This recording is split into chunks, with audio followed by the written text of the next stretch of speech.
There are two very common tropes in media: the hero falling to the dark side and the redemption of that hero or even a villain. These things are usually bundled together. Take Anakin Skywalker, a Jedi Knight that fell from grace and became one of the most ruthless and brutal people in the galaxy, Darth Vader.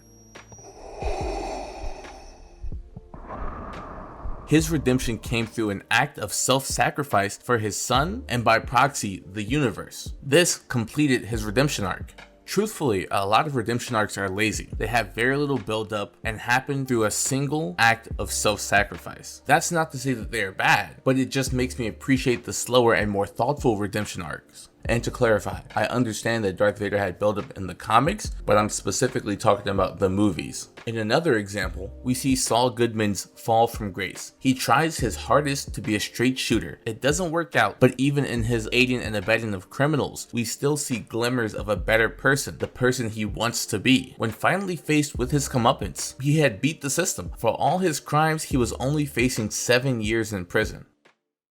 And you think jurors are gonna buy that? One.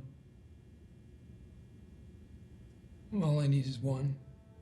He eventually owns up to every single one of his crimes and essentially throws his plea deal out of the window. He redeems himself in his own eyes and through the eyes of Kim. While this was an act of self-sacrifice, it doesn't benefit anyone. It is at the pure detriment of himself. The only thing Saul gets from this is a clear conscience. Well, as clear as it can be. While the audience wants Saul to win, him losing intentionally to become a better person is still satisfying. It gives him more depth as a character, and it makes the audience respect him more even if we don't agree with his decision. It's selflessness for the act of being a better person, an admirable trait. Reggie Franklin, better known as A-Train, is a bit different. You know, when I carried Joe ass to the ER, there was a kid there. His eyes were like, holy shit. Looking at me like I was a hero. There were no screaming fans, no cameras. Nobody even knew, except for this one kid. That felt better than anything that I had ever done at Vought.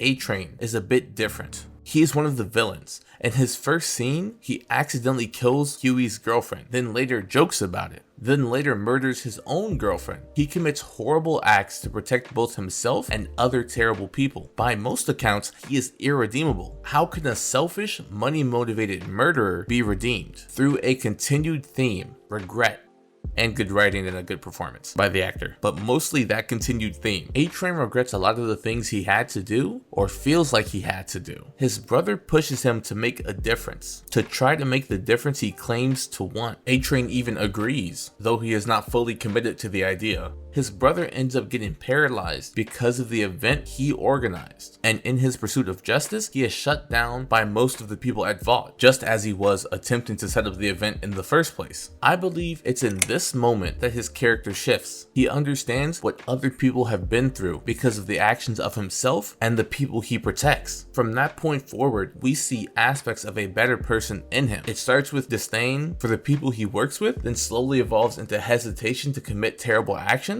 and finishes with him actively helping the boys, the good guys of the show. This is the best redemption arc I can remember. The gradual shift in his ideals and actions gives the audience a reason to root for him and not against him. It's not just a sudden shift of morals or point of view. Also, the fact that he wasn't a hero to begin with makes it more impactful. It wasn't like he was returning to a better version of himself. He was creating that better version for the first time. Think about it like this. If you're playing a ranked game, it's more exciting to hit an all-time new peak rather than reclaim one you already had. It's a little uncomfortable, but it's more raw and unfiltered, if that makes sense.